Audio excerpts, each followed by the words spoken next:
Easy. How are we? Shawnee, we're back. We're back. Eric, I was thinking about you this weekend, not last weekend, not because it was your birthday.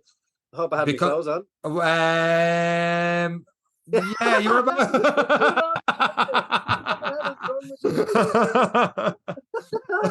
I'll add context to exactly when you're in a bad way thinking of it.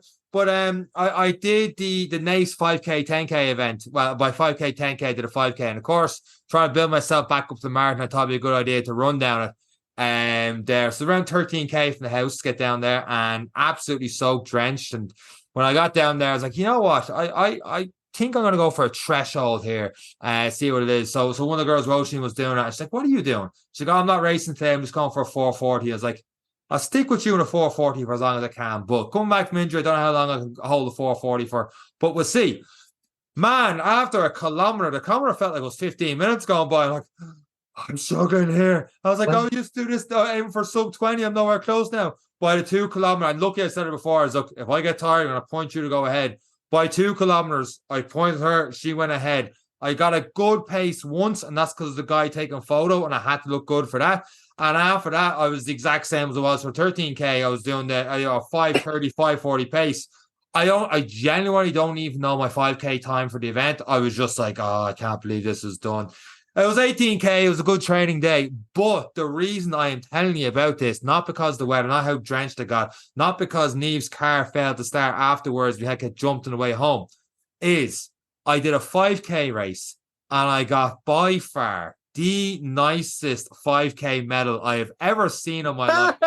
This thing had the NACE globe on it, and the globe spins, and it is heavy. And I'm like, well, unlike Eric's wooden medal that would blow off his shoulders, the Cork Marathon, this thing is like, this is proper mantelpiece stuff. And I was like, Eric would have enjoyed that. So yeah, I did an 18K to get a 5K medal that I really do like. I just wanted to point that out for you. Yeah. I spent 4.5 hours on a turbo trainer in my sitting room being miserable while you went and got a nice medal. I was miserable too out in that run, but sure, look. And look, this episode doesn't really help my case of being very medal orientated as it does surface once or twice. But this week, Sean, we've got a great guest. We do indeed. We've Kevin English in the podcast this week. So Kevin English is a running coach for the last 6 years, as well as the very accomplished runner himself. You're going to hear like he has broken sub 3 a good few times and a lot more than that as well. So he's a very accomplished runner, but as well as that, he's got a lot of great people he's coaching, as well as people coaching towards Dublin Marathon. So if you are doing Dublin or interested in marathon running, this is definitely a great podcast episode to listen to, because you're going to get a lot from it. So with that said, we're going to go straight into this week's episode, because we don't know what we're talking about, but this man definitely does. Kevin English on this week's episode of the podcast. Let's go.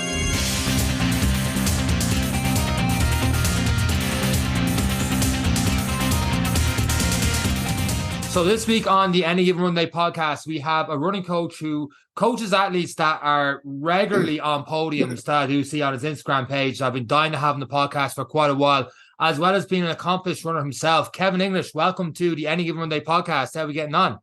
How are you guys? Not too bad. Just back from Dublin Marathon, so plenty of recovery needed after a long weekend there. I know you coach a lot of athletes, but I have to ask Kipchoge, what was were you near the finish line when he passed through? What was the story with that one? We were at like mile 20, so we kind of seen it from that point of view, and then it was like he looked very, very comfortable at that stage. Obviously, all you heard, he was under a little bit of pressure towards the end, but look, the main man pulled it out of the bag, as he does. Berlin is just his marathon. Like, I think he's won it 5 times, hasn't he? I think it was 5 times. Yeah, that was his 5th. It's absolutely phenomenal. Of course, you would at least say yourself. Have you run it before yourself, Kevin? Never ran Berlin. I've never had much success with regards like the major marathons. I had an entry for London, an entry for Boston.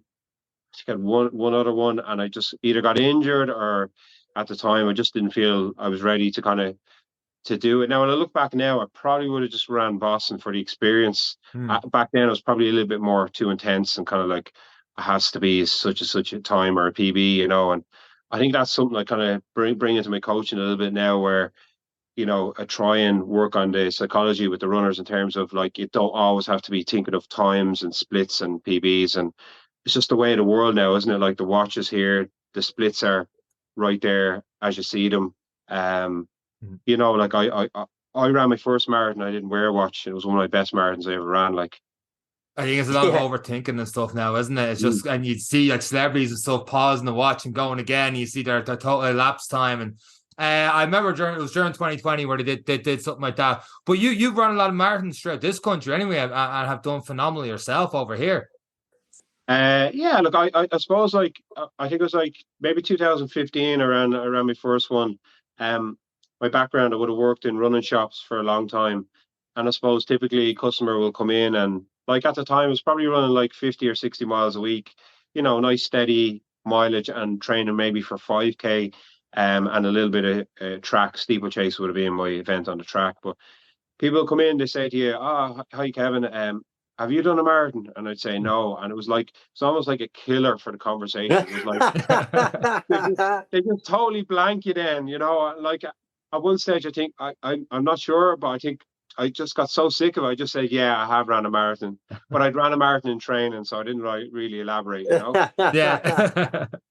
But there is, I had this recent debate with people, and we talked about who is the greatest of all time. And like, if you ask people out there now, 9 out of 10 people will say Kipchoge. And like, there's an element you can't argue with that. But then, when you dissect it and you look at the athlete, you have to take in track, you have to take in cross country, and you have to take in road racing, which obviously leads to a marathon. And Kenisa Bekele, to me, is still the greatest of all time. Like, he's only 1 second off Kipchoge's world record. He hasn't really performed in the marathons, but when you look at I think he's won 27 medals in major competitions, world records. I know some have been broken since, but real true track athletes know what track is, what cross country.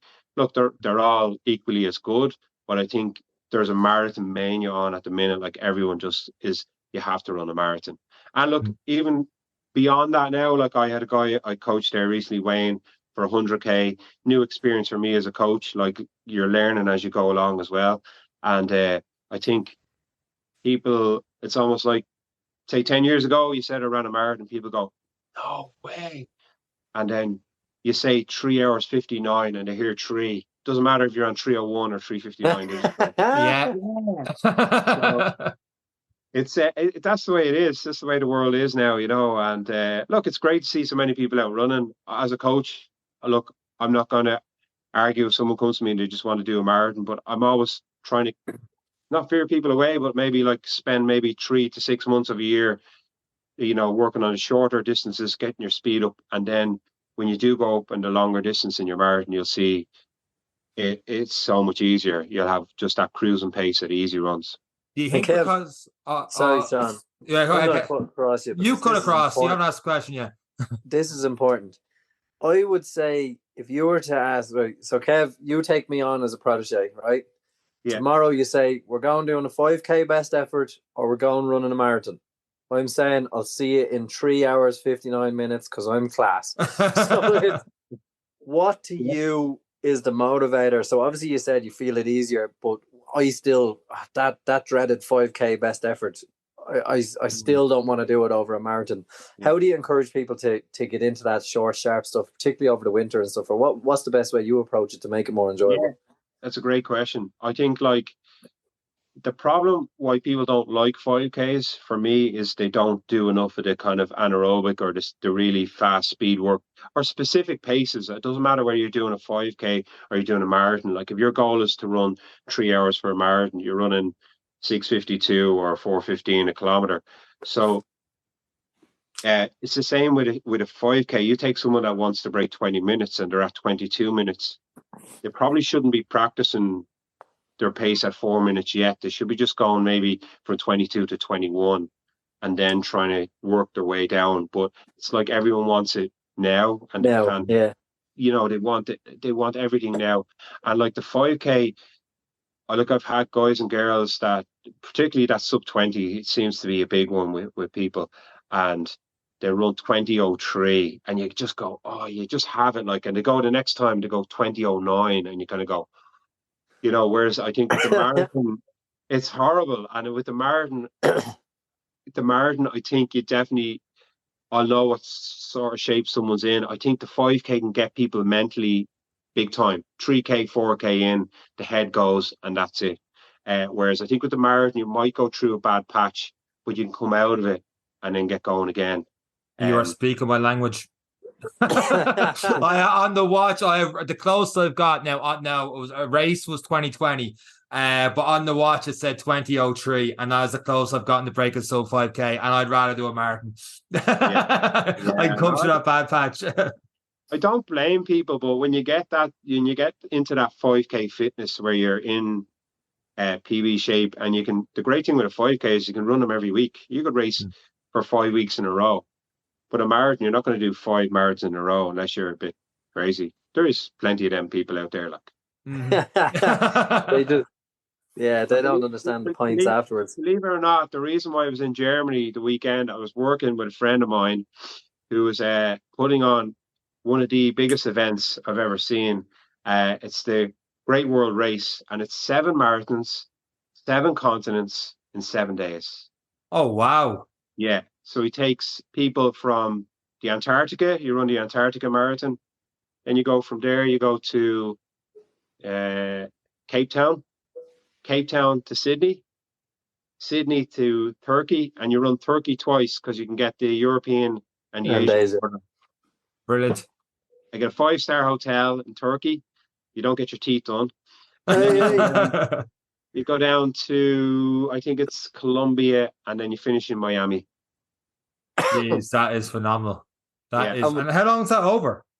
It's over a week. So it's over a week, 7 days. It's literally 7 Yeah, so you're flown on a private jet, and you go 1 marathon, and then you pop on the plane when everyone's finished, go to the next one, and then obviously with the different time zones, it can work out quite well. Once they get the Antarctica out of the way, you could complete it in 10 hours. So there's no cut-off point, really. Trying to work it out, Turkey to Colombia.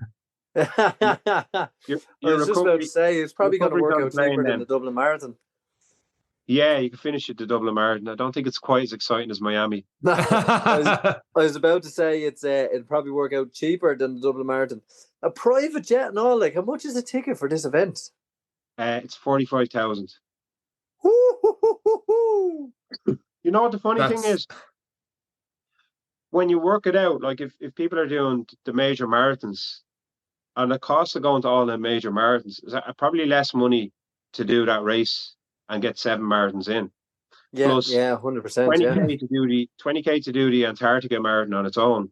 So I think it's actually great value. He's looking for the tickets. As long as the medals are all right, I'm in. Are you hung up on medals? Are you a medal man? Eric's a medal man on this one now. 100%. No, not really. Just don't like bad medals. Okay, what you make a Dublin Marathon medal? It's been topic of conversation for the last few weeks in this podcast. I am not a fan. I have to say the half marathon medal is great. The Oris and the little doggo in it. Like there's a little bit of thought in that, Well, I'm getting awful abuse on my my WhatsApp group with all my athletes I coach because I moved to Sligo, and they think there's something in the air that I planned that Yates was going to be on the medal. No, it's pretty bleak. It is pretty bleak, but we won't keep harping on about it. No. But it is great to hear someone with such experience, because obviously people are listening to us, a couple of stooges who have done a couple of runs, but it's great to have someone on who knows a thing or two about progressing on. For a long time, we were going really hard all the time and stuff. What's your theory on the likes of heart rate training as a coach, and the difference between zones and pace training, heart rate training?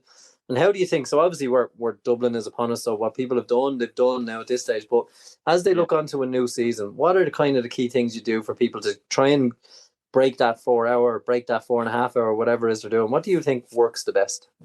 So I kind of like, how would I say, I've been coaching now full time 5.5 years, And if you asked me that question 5.5 years ago, would have been completely different than now. I think I've like, you can be a fantastic runner, but coaching is completely different. So Yeah. like, I see it all the time on Instagram. There's all these guys and girls, and look, some of them might be brilliant coaches, but I'd say the vast majority have taken up the sport in 2 or 3 years, ran exceptional times, no doubt in their ability as a runner. But in terms of coaching, you kind of like, there's a lot of stuff out there on the internet, let's just say, and people can rip stuff from the internet and then copy and paste.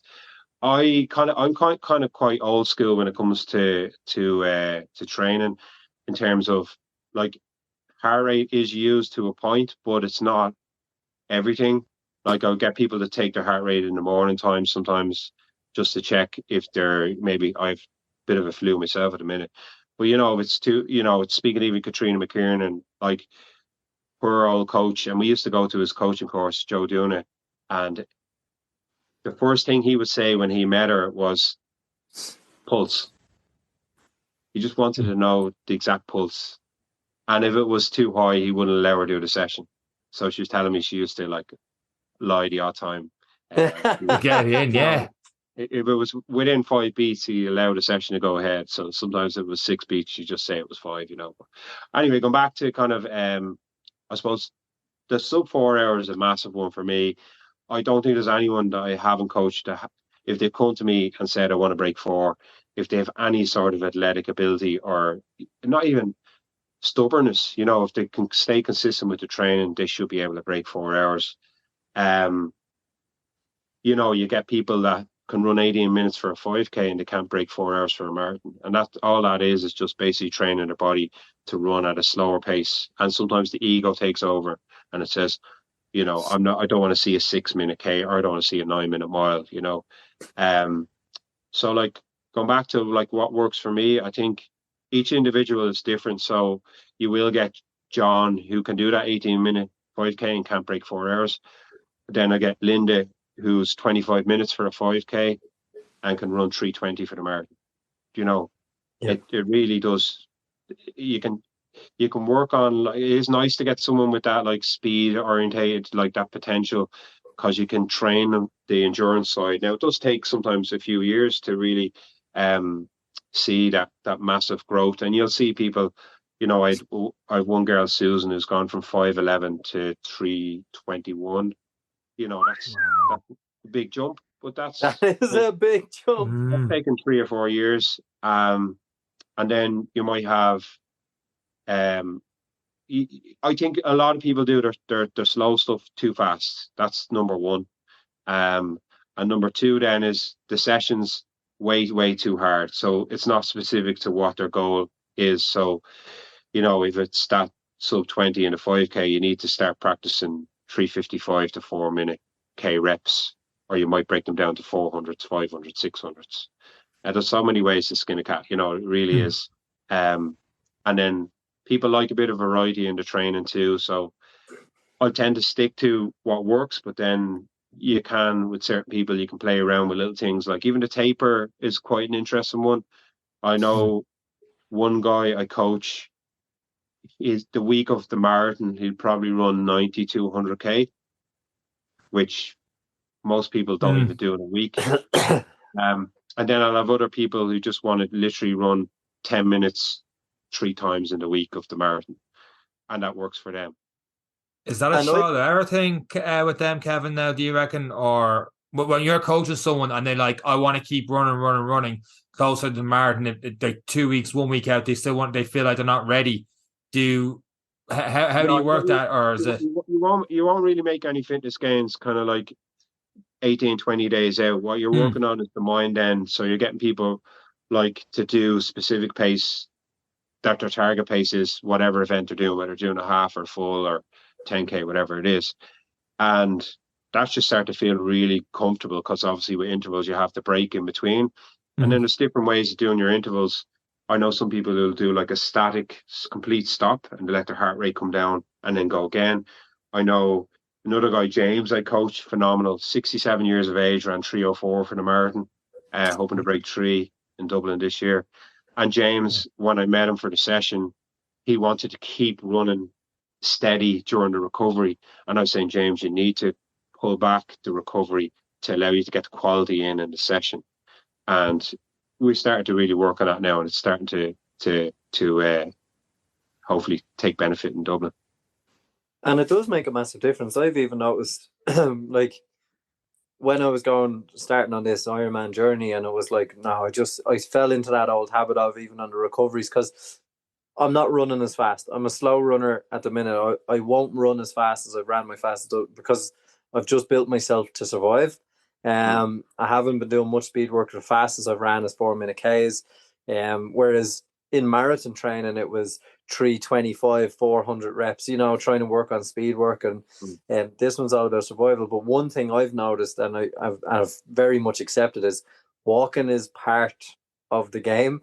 So in my recoveries after doing a 2K rep was, pretend you're at an aid station, you're going to walk for your 200 meters, the watch is going to beep again, and then you're going again. And for me, that mental element of, you've had your rest, get going again, is going to be vitally important. And I've only realized that after the Lost Sheep and a few other things, that it's okay to, well, look, if you're going for a 3-hour marathon, it's not okay to walk, because you're not going to make it. But for me, to get to a finish line, it's like, sometimes it's okay to walk, to control that heart rate, and train that way, get your food in that way, let everything go, and just pick the next target for staying in it. But it's something I've really have revalued, even though I have before, was just let that heart rate come down and get excellence in that 2K. Is what I've been working on. It's again, reiterating your point, it's so valuable. Yeah. I think the longer events you're going in, there is a time and a place for walking, or easy shuffling, as I call it, during recovery phases. But I remember even coaching a lady way back before I even started getting into the coaching full time. What we found was, after about a kilometer of running, she would slow so much that she would actually be quicker walking. So then it was basically training her for a marathon, where it was walk, run. And it was great kind of learning for me as well, like, because she got the best out of herself in the marathon. And again, like, going back to when you're opening up, like, I do coach people with podiums, but I get as good a kick, as sometimes even better, coaching someone completing the first marathon, or the first 10K, or the first 5K, whatever it might be. And I think there's that little bit of, I see it on Instagram as well, like with other coaches, and I fall into the trap myself, where you have to post about the fasties, the people who, kind of put you on the map. But it's when you see an insight, like I coach my sister as well, and you kind of see how much it means to them, then you start to understand the way they think is even, if it's a much, if even more so than an elite runner. They just absolutely love it, and that's why you guys are probably doing the podcast. You just absolutely love what you're doing, and you live, sleep, and breathe it. And then you obviously want people on to kind of get little tips for yourselves, and then obviously put it out there as well. Like, so, but yeah, like, I can't thank, like, the people I coach enough. Like, they're just, it's a passion what I do. Like, so it's like, you wake up every day, and I like to be disappointed sometimes if people don't send me a text or don't send me a voice note. Once the voice note is a minute or maximum a minute, when it goes over a minute, then it's it's a podcast. It's a podcast like this. That's why we set this up. Voice notes were too long. Speaking of people, I won't name and shame anyone, by the way. They know who they are. Would you have, at a time recording this podcast, we're 3-4 days after doing the Dublin half marathon, would you have had a lot of people talk to you now about concerns about doing the full with 5 weeks to go, especially considering, like, last year, for example, there was 25,000 had their name down for the marathon, and only 15,000 turned up, and it seems to be this time of year where you will see a lot more of the tickets and stuff going out online to sell a ticket. People aren't ready and stuff like that. What's your thoughts on that?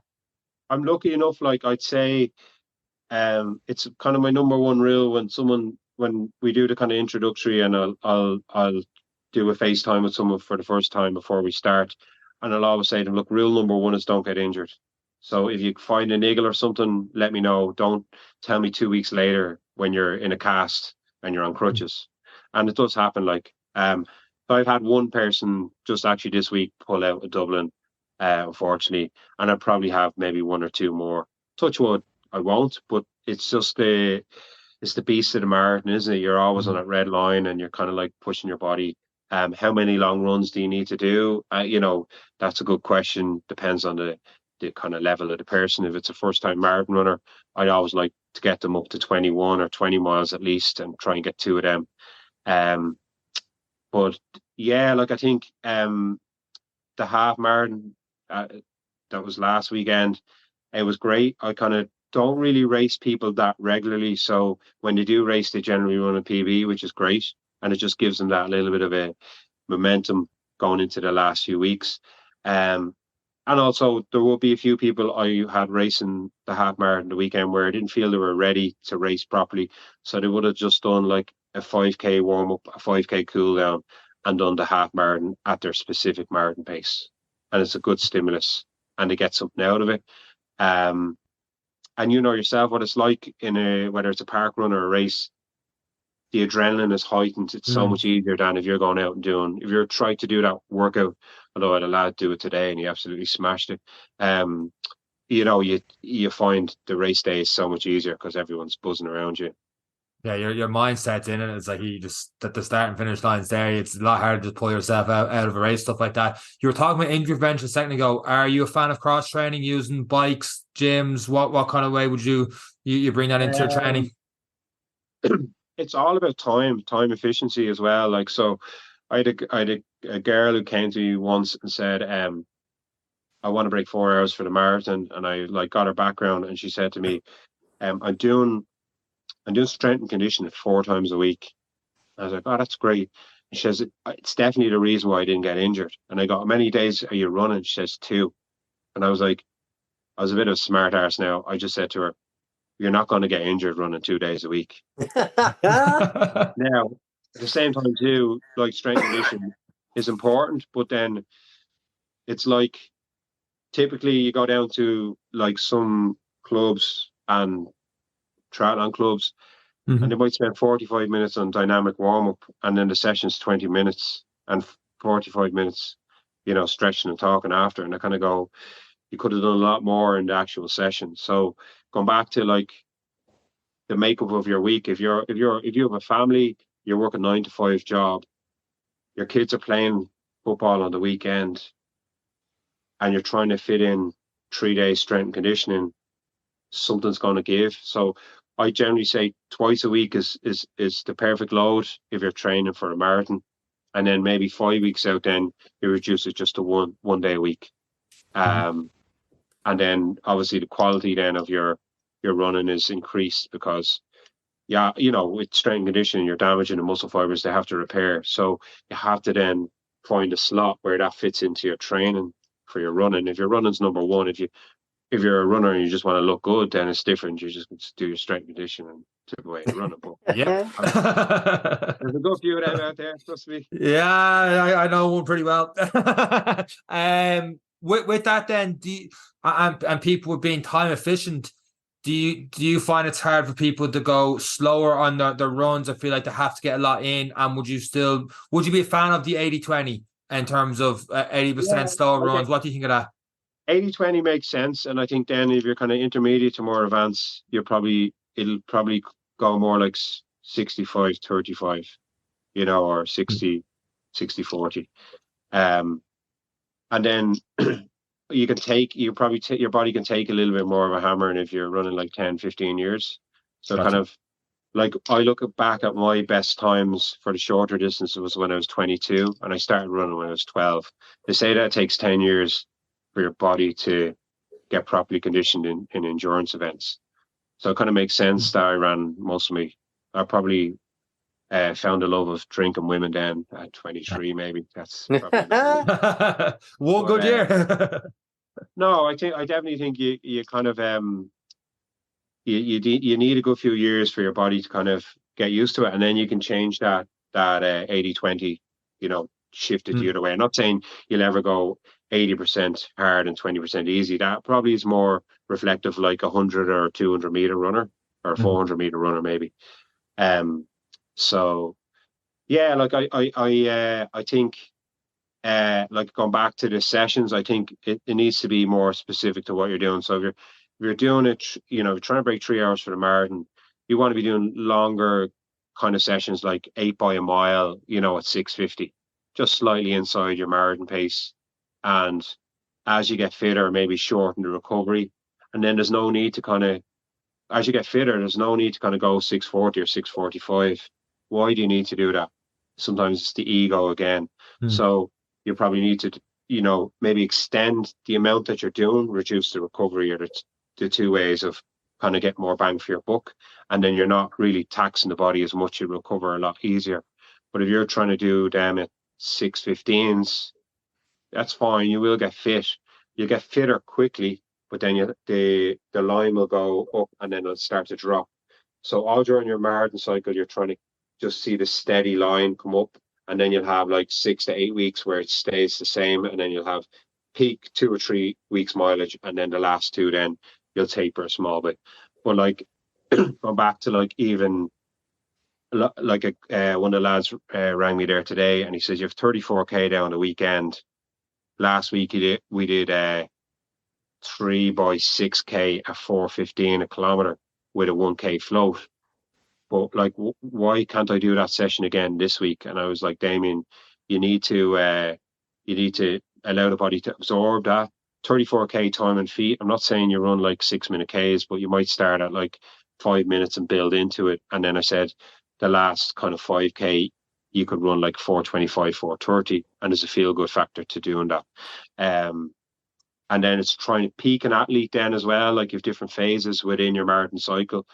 Problem with like generic ones online is people don't, there's no given pace. Like it's just, here it is, easy, moderate, hard, and then people don't know how to kind of gauge that. So like the best way to do it is just like, if you have your goal marathon time and then you have like your half marathon time, generally like most people, like if they run, say, let's say someone who ran 1:45 for a half, which is, you know, it's a really good time. It's 5 minute Ks. They're probably looking at a time between 3:15 and 3:25 for the marathon if they're trained pretty well. If their endurance is on the really good side, then they're probably looking at around 3:10 to 3:15. So it depends on the makeup of the athlete and then the way you train. So you'll have people who do the minimum mileage. Like a friend of mine, I trained for well, not friend, he's a guy I coach, but I nearly called them all friends anyway. Friends. Friends. But he did Melbourne. He did Melbourne Marathon as a train run. Sydney Marathon as a train run for Melbourne in 4 weeks' time. So we did like 10K easy and then 20K at marathon pace, and then he shut it down for the end. But interestingly enough, he wore the alphas and he got the biggest blister about that size on his foot. So while he had to take a few days off, it was kind of a good thing in retrospect because he wouldn't have found that out until he actually got in a race scenario. Like you can do training runs, but you're never going to do them at the pace. You know, you never do like 30K at your race pace unless you're Kipchoge.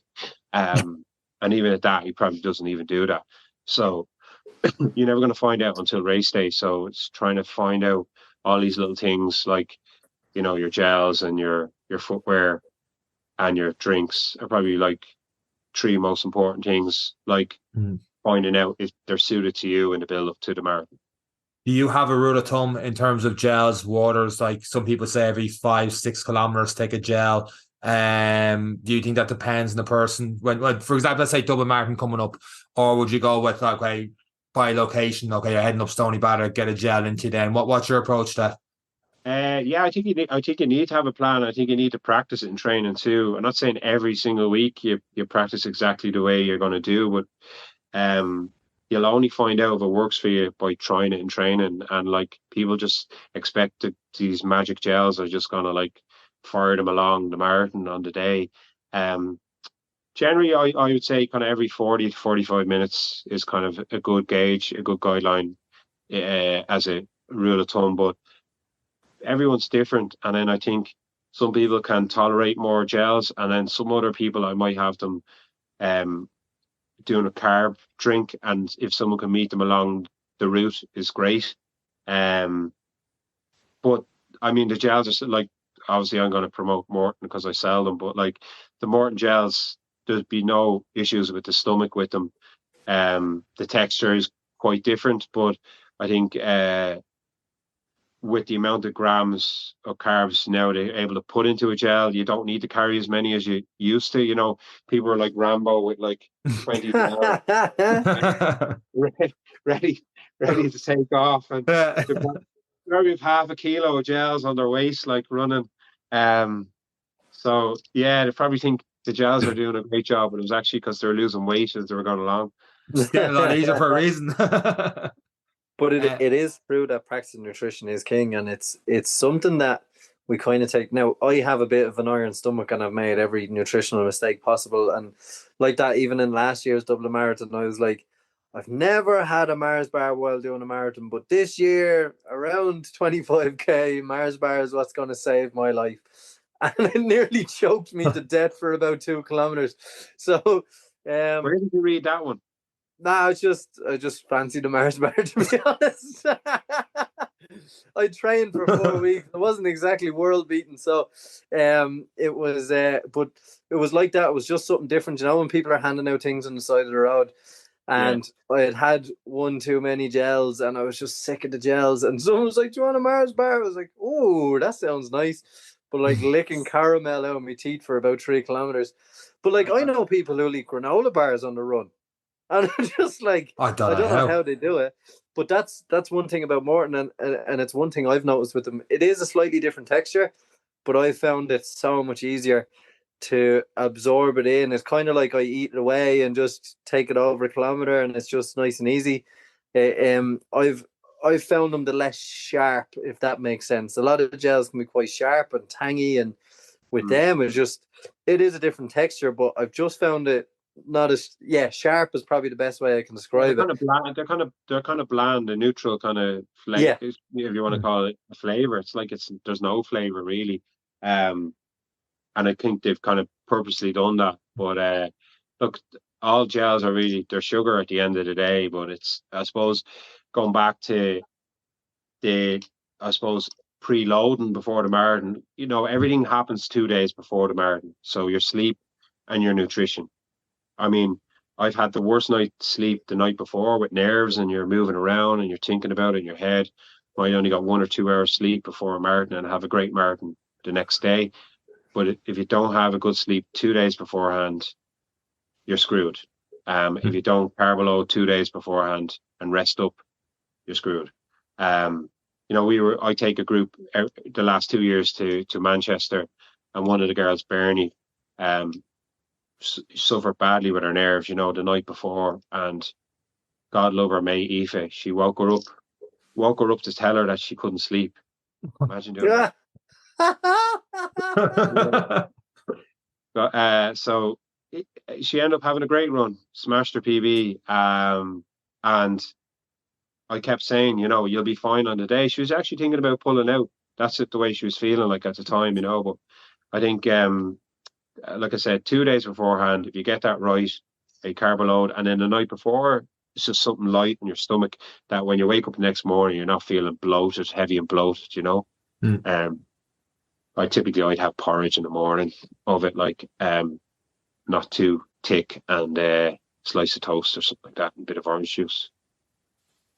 Yeah, I'd be quite similar. I tend not to eat too big afterwards because I feel heavy, and that just feeling of being heavy on a run, it's a mind game in itself. It's something I've played with from my first marathon, eating lasagna and wedges the night before for carb loading, and then falling to pieces the next day. But you weren't letting me say made all the mistakes.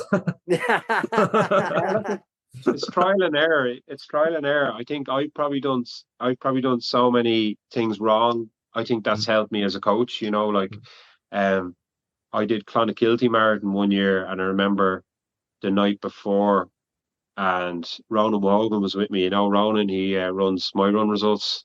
There's a couple of other people there, and he said, "We're heading to a chipper. Do you want to come down with us? Because I was staying in the house with them. And I said, yeah, yeah. I started a double burger and chips, and they're looking at me and they're going, you really are, you aren't taking this race seriously. And I go, it's grand, it's grand. I just have that kind of chilled out mode about it, and I had a great run then the next day in the marathon, and we were laughing about it afterwards. But probably if I was in peak shape, I probably wouldn't have done that. You're talking to a man who eats a Chinese to settle his nerves. Like, come on. I never with Chinese. No, Chinese is the worst thing. No. Yeah, that's why I'm not coaching people, Kev. Kev, you mentioned Clonakilty Marathon there. Obviously Dublin's coming up, but after Dublin, what hidden gem races do you think are out there that you've brought your athletes to that doesn't get the notoriety that really should, in your opinion? I mean, even people who didn't get into Dublin, I would push them into, not push them, but I advise them. Galway Bay is a nice one. It's 4 loops, but decent atmosphere.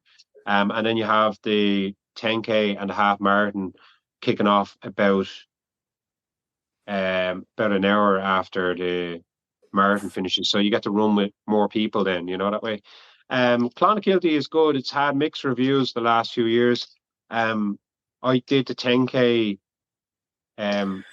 last year, gone out, and wasn't a fan. They finished it in a real mucky field, and that last kind of like 800 meters, you want to like lay down a big kick. You're saving a little bit there, and you just couldn't sprint in the mud. So I think I've seen recently they've changed it back to the old course from 2015 or 16, so it's a flatter route. I like the hills. Like I've done really well, like in some of the hillier ones, like Lap of the Gap. Have you ever seen that one? No. René Borg runs that, and I think it's the hilliest elevation. Goes up Sally Gap. Oh my God! Yeah. He runs the Eco Trail as well this weekend. I think he's part of that team. Yeah, so I did that last year. That was it's a hell of a run, all right, but it's very nice. I would recommend that to people. I suppose Clontarf then half, they put on a later one in the year. Mixed reviews again, because obviously you're running a bit on the beach, and then the wind, it depends on the wind. So I'd be involved with the Antrim Coast Half Marathon. That's on now. Obviously it's on in August time, but that's super flat. 58:33 won it this year. Wow. It was the fastest time ever ran in the UK and Ireland by any athlete ever. The race is run by former Irish, and you put that one in a pub quiz. James McElroy, name an athlete who's ran for Ireland and England and Great Britain. He changed allegiance. That's a touchy one, but super guy, and I do the commentary with BBC every year in that one, so it's a great experience for me to kind of like. I suppose I'm up there for 4 days, and you're hanging around with the elite athletes. You get to know the insight into the elite side of things.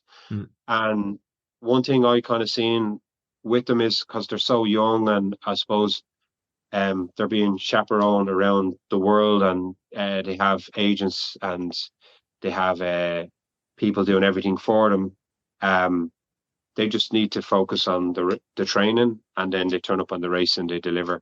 And we were actually just talking about that earlier with a guy, Coach Damien, and we were talking about where we see people on Strava with these amazing runs, amazing workouts, but when it comes to the race, they can't seem to knock out a good race. And I think a lot of that time is gone back to where people are working way, way too hard in training to try and impress on Strava or with their mates. But I'd rather someone be a steady trainer and a fantastic racer. Because at the end, when you finish up, people will go, what was your best time for the marathon? What was your best time for 5K? They won't ask you what your best training run was on Strava. Absolutely not. Kevin, where can people find you? And are you taking people in the moment for coaching, or are you booked up now with Dublin Marathon? I'll take people after Dublin now, because I just want to give everyone the proper focus. And then obviously there will be a drop off. I'll have people. Some people will come to me like for a 12, a 16-week block, and I'll never see them again. And good luck to them. Like I had a guy one time, Ian Cairns. Ian works in marketing for Connecticut actually, and Ian was, I think, 3:11 for the marathon. He came to me, wanted to break 3 hours during lockdown, and we ran 2:50 or 2:51. Oh And my he god! retired. Never ran it. Just sub I 3, would happy too. out. He's not going to matter. Took up I golf. would too. Took up golf. Hit his ultimate goal. What else do I want from this? And at the time, I was kind of like disappointed because obviously, someone like that, you can see the potential, but then you kind of go, fair play to him. He's just moving on to something else, you know. So, yeah, you can find me on Instagram. I think it's Kevin English _29, or just Google Kevin English. I have a website as well. People can fill in a form there, and then I'll probably have a little bit of a waiting list then after Dublin, because I want to see what people will come back to me and what people aren't coming back to me. And then that's really it. I do a little bit of work as well for Puma, so been working with them the last while now. So I'm have a couple of events coming up if people are interested. We've won this Thursday in Dundrum in Elvery's, and then on it's the 4th or 5th of October in Galway. So it's a try-on event where you get to try on the latest like carbon shoes, training shoes that Puma are doing, do a 5K run, get a free t-shirt goodie bag from Elvery's, and it's just a good bit of crack. And then afterwards, a bit like we're doing here, we'll have a bit of a Q&A, particularly with Dublin coming up. We'll have a lot of people asking marathon specific questions. Brilliant. I'll have to get myself down for a goodie bag. Here, Kev, is there a medal for the 5K? Eric. I'll give you a lollipop. And on that note, Kevin, thank you very much for being on this week's episode of the Anything One Day podcast. We'll have all those details in the description of the show notes for this week's episode. And that's it for myself, Kevin, and Eric. Take care. Bye.